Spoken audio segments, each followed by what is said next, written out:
اليوم نتكلم حول الريادي رجل الأعمال والمؤلف روبرت كيوساكي. ولد روبرت كيوساكي بهيلو هاواي في 8 سنة 1947.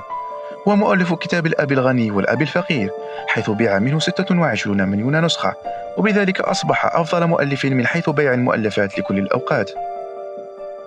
عرف بانتقاده اللاذع للنظام المالي العالمي وبنصائحه القيمة للمستثمرين الجدد. أول مقالة له نشرت عام 1991 وحققت رواجا كبيرا، وكانت بعنوان إذا أردت أن تصبح غنيا وسعيدا لا تذهب للمدرسة. ألف أكثر من 26 كتابا ترجم إلى 51 لغة في أنحاء العالم في مجال الألعاب، البرامج، وكذلك العقار والنفط وأكثر من ذلك. ابقوا معنا. My success comes from spirituality, not finance. And what happened was when my wife and I started Rich Dad back in 1996, actually, we left the spirituality out. And then the corporate types came in, the MBAs and the accountants and attorneys. We're just a bunch of merry men who are kind of like Robin Hood and his gang. Are you Robin Hood? Taking from the rich and giving to the poor? No, I don't believe it. I don't believe in giving to the poor. But you're giving knowledge to the poor. Yes.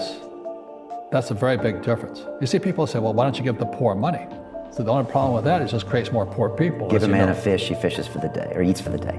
Yeah, you give a man a fish, you get a lot of people who want more fish, but you teach them to fish.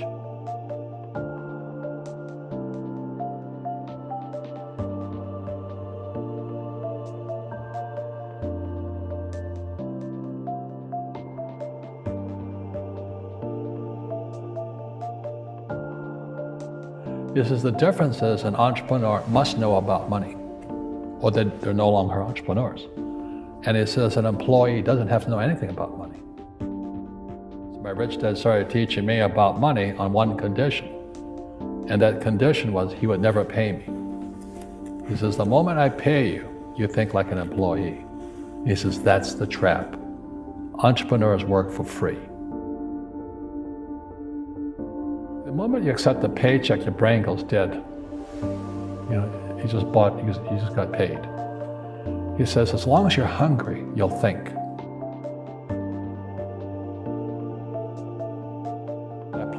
I play Monopoly in real life. I don't need a job. I don't have a retirement. Don't need a retirement. I don't want the government to take care of me. But I felt a social responsibility to teach. And that's what my rich dad did for me. Einstein said, imagination is more important than knowledge, but knowledge empowers imagination.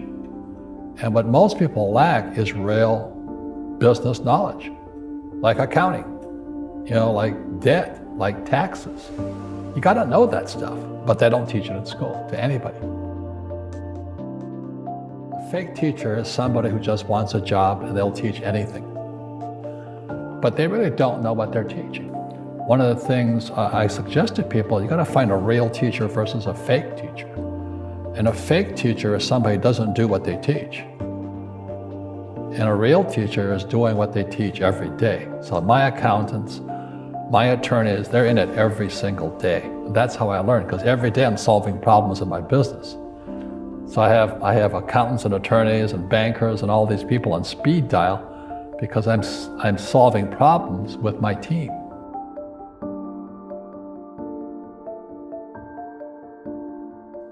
My success comes from spirituality, not finance.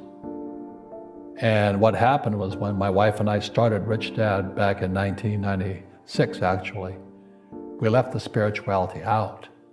And then the corporate types came in, the MBAs and the accountants and attorneys, and they tried to make it into a business. And I said, no, we're just a bunch of merry men who are kind of like Robin Hood and his gang. Are you Robin Hood? Taking from the rich and giving to the poor? No, I don't believe it. I don't believe in giving to the poor. But you're giving knowledge to the poor. Yes. That's a very big difference. You see, people say, well, why don't you give the poor money? So the only problem with that is it just creates more poor people. Give a man a fish, he fishes for the day, or eats for the day. Yeah, you give a man a fish, you get a lot of people who want more fish, but you teach them to fish. Just don't tell people what you know. Right. Keep them poor.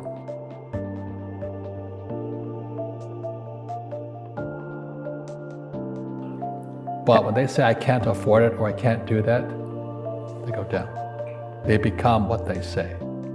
Poor people say, I can't afford it, I can't do that, I don't have time. Because it's an escape. It's an escape. You know what I mean? It's easy to say, I can't afford it. Oh, I'm too tired. Oh, I can't go to the gym. You know, when you could go to the gym, but no, I can't. Truth is, I'm just too lazy to go to the gym. The rich are greedy. It's the poor that are greedy. You know, if you think about it, because to be rich, you have to give something. You know, I have to produce books and games, and I purchase real estate, I provide housing, provide jobs and all that. That's why I'm rich. But greedy people produce nothing. If you're poor, you'll always be poor. That's really hard for people to understand. Yeah, the money will disappear that fast. Just like most pro athletes, you know, they make millions of dollars, and what 65% are bankrupt 5 years later. It's because they come from poor families. Now you tell them that, they get very angry at you. It's not, it's the rich fault. You know, it's you guys ripped me off and government ripped me off. But unfortunately, what Mr. Lipton was saying, it's passed down genetically. That's the frightening thing. So if you drop a stone in the water, the ripple always goes out this way. It's called precession. Ephemeralization is our ability to do more with less. So you look at our cell phone now, it has more horsepower than the Sperry computer 50 years ago. You know, that's doing more with less.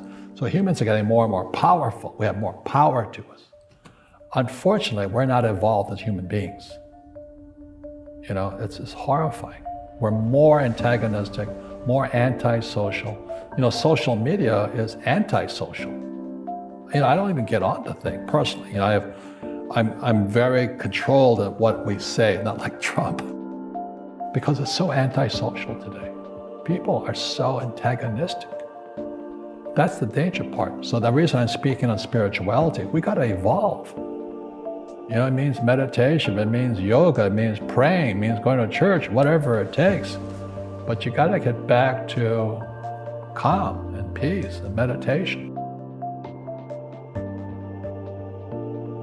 One generalized principle is emergence through emergency.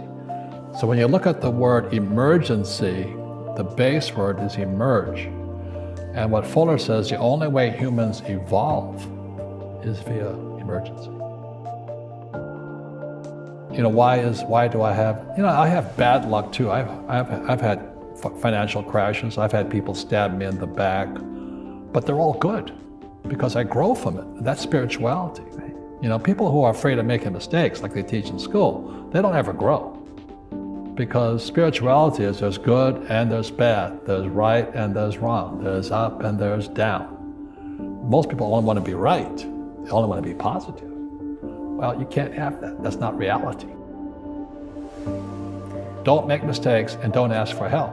That's why the school system's actually fundamentally corrupt. It's anti-education.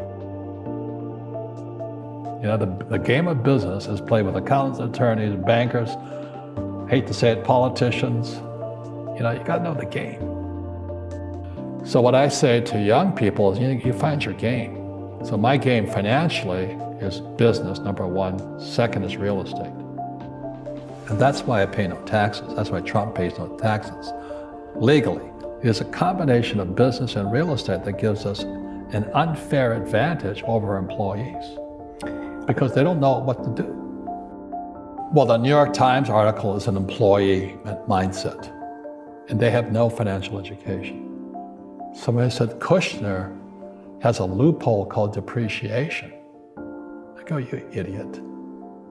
It's illegal, it's not a loophole. Depreciation is what the government wants us to do.